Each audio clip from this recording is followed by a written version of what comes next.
Vendredi 26 octobre 2013. Deuxième jour de la neuvaine pour la délivrance de l'arbre généalogique. Message. Délivré à 14h40.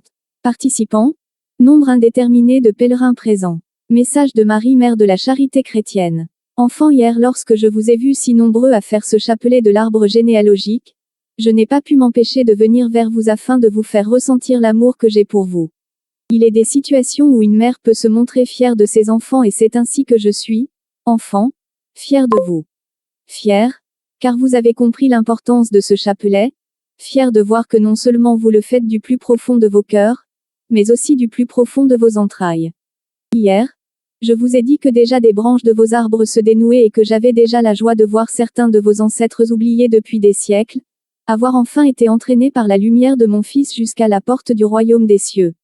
Sachez que ce que vous appelez arbre généalogique est pour le Père éternel l'arbre de vie, celui qui se situe entre la terre et le ciel, celui qui est entre le monde matériel et le monde spirituel.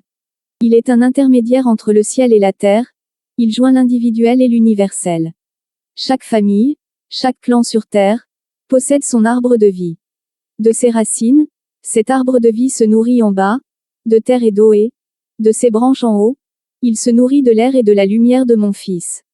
Si le sol sur lequel il est implanté est irrigué par de mauvaises pratiques, les branches de cet arbre ne peuvent verdir et donc, ne peuvent pas s'étendre vers le haut, vers l'air pur, vers la lumière de mon Fils.